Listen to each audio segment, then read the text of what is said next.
আমরা এখন সিএসএস এর অটো এবং ম্যানুয়াল দুই ধরনের ইমপ্লিমেন্টেশন দেখব।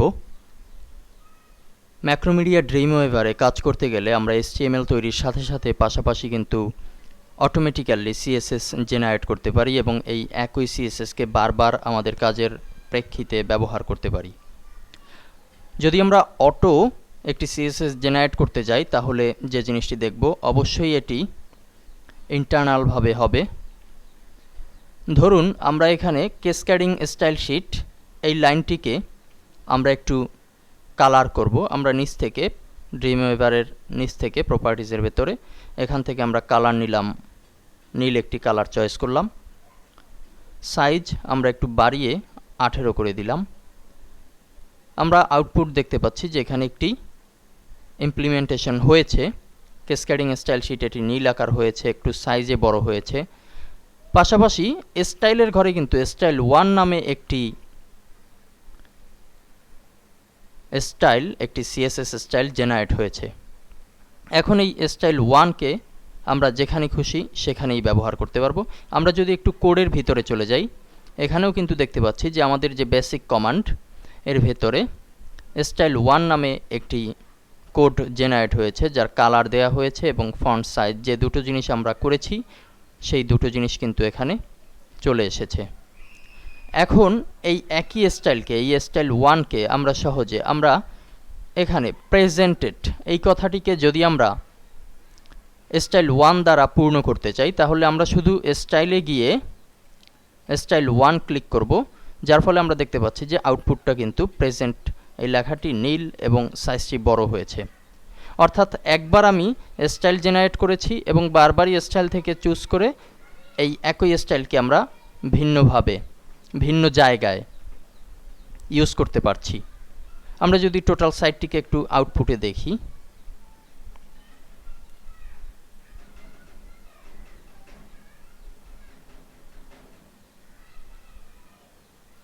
আমরা দেখতে পাচ্ছি যে এখানে স্টাইলটি চেঞ্জ হয়েছে। আমাদের যে সার্ভার, যেটি আমার লোকাল হোস্ট হিসেবে কাজ করছে এই মুহূর্তে, সেখানে আমরা দেখতে পাচ্ছি। এটি হচ্ছে অটো ইমপ্লিমেন্টেশন। আমরা যদি আরও একটি সিএসএস জেনারেট করি, ধরুন আমরা হোয়াট ইজ সিএসএস এই কথাটিকে আমরা সাইজটি 24 হবে, কালারটি হবে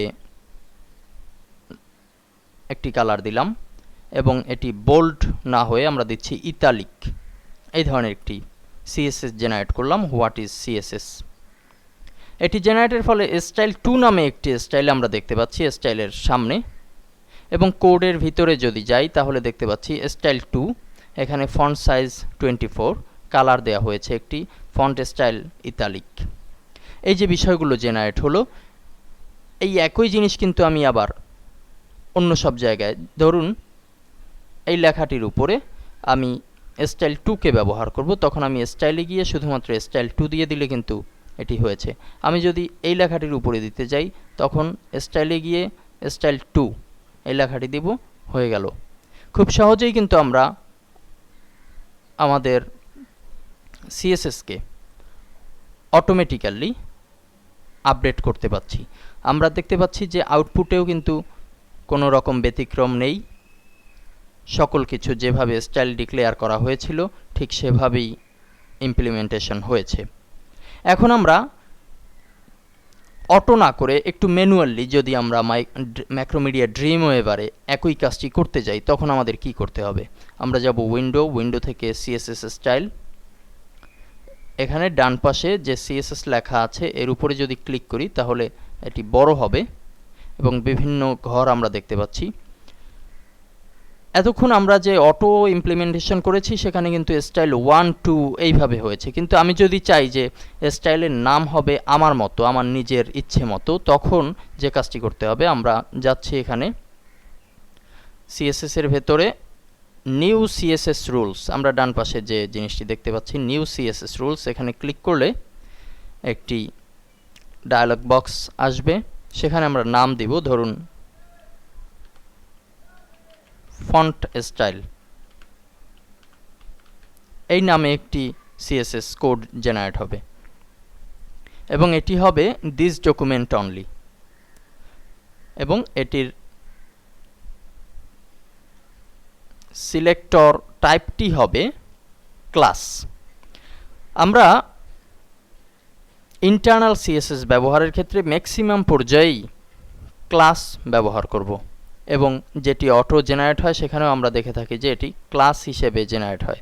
আমরা এখন ওকে দিচ্ছি। এখান থেকে আমরা যে কাজগুলো এতক্ষণ প্রপার্টিজ থেকে করেছি সেই কাজগুলো এখন আমরা এই সিএসএস রুলস ডেফিনেশন এখান থেকে করব। এখানে করলে আমরা শুরুতে আছে টাইপ, আমরা এখান থেকে টাইপ যে কোনো ফন্ট সিলেক্ট করতে পারি। ফন্টের সাইজ ধরুন আমরা একটি সাইজ সিলেক্ট করছি 14 দিলাম সাইজ। এরপরে ওয়েট দিতে পারি, এখান থেকে ভ্যারিয়েন্ট দেয়া যেতে পারে, কেস দেয়া যেতে পারে। কেস হচ্ছে আপার কেস, লোয়ার কেস, আমরা আপার কেস দিচ্ছি। এখান থেকে আমরা আন্ডারলাইন এই জিনিসটি চুজ করে দিতে পারি। কালার একটি ব্যতিক্রমী কালার আমরা ধরিয়ে দিচ্ছি। এখন যদি আমরা অ্যাপ্লাই দেই, ওকে করি, তাহলে কিন্তু আমরা আমাদের কোডের ভিতরে গেলে দেখব ফন্ট স্টাইল নামে একটি স্টাইল জয়েন্ট হয়েছে এবং আমরা দেখতে পাচ্ছি ফন্ট স্টাইলের পাশে স্টাইল 2, স্টাইল 1 প্রত্যেকটির পাশে একটি ডট চিহ্ন আছে। এই ডট চিহ্নটি কিন্তু হচ্ছে ক্লাস, এটি হচ্ছে ক্লাস। আমরা ডিভ আইডি, ডিভ ক্লাস দুই ধরনের ডিভ আছে, সেটি সম্পর্কে পরবর্তী লেসনে আলোচনা করব। তো এখানে শুধু এটুকুই বলছি যে এই ডট এর অর্থ হচ্ছে এটি হচ্ছে ক্লাস। আমরা এখানে ফন্ট স্টাইল পেলাম। আমরা যদি আমাদের স্টাইলের ঘরে যাই, এখানে দেখতে পাচ্ছি ফন্ট স্টাইল নামে একটি স্টাইল কিন্তু জেনারেট হয়েছে। আগে ছিল স্টাইল 1, স্টাইল 2, এখন ফন্ট স্টাইল নামে একটি স্টাইল জেনারেট হয়েছে। এখন আমরা যদি এই ফন্ট স্টাইল এটিকে যদি কোথাও ইমপ্লিমেন্ট করতে যাই, ধরুন আমরা এটিকে ইমপ্লিমেন্ট করব এখানে স্পেন। এখানে আমরা গিয়ে স্টাইলে গিয়ে ফন্ট স্টাইল এই জিনিসটি করে দিচ্ছি। আমাদের সেভ দিলে আমরা আমাদের আউটপুটটি যেভাবে দেখতে পাবো, আমরা একটু রিলোড করছি, আমরা দেখতে পাচ্ছি যে এখানে নতুন একটি স্টাইল কিন্তু জয়েন্ট হয়েছে। আমরা এই লেসনে তাহলে দেখলাম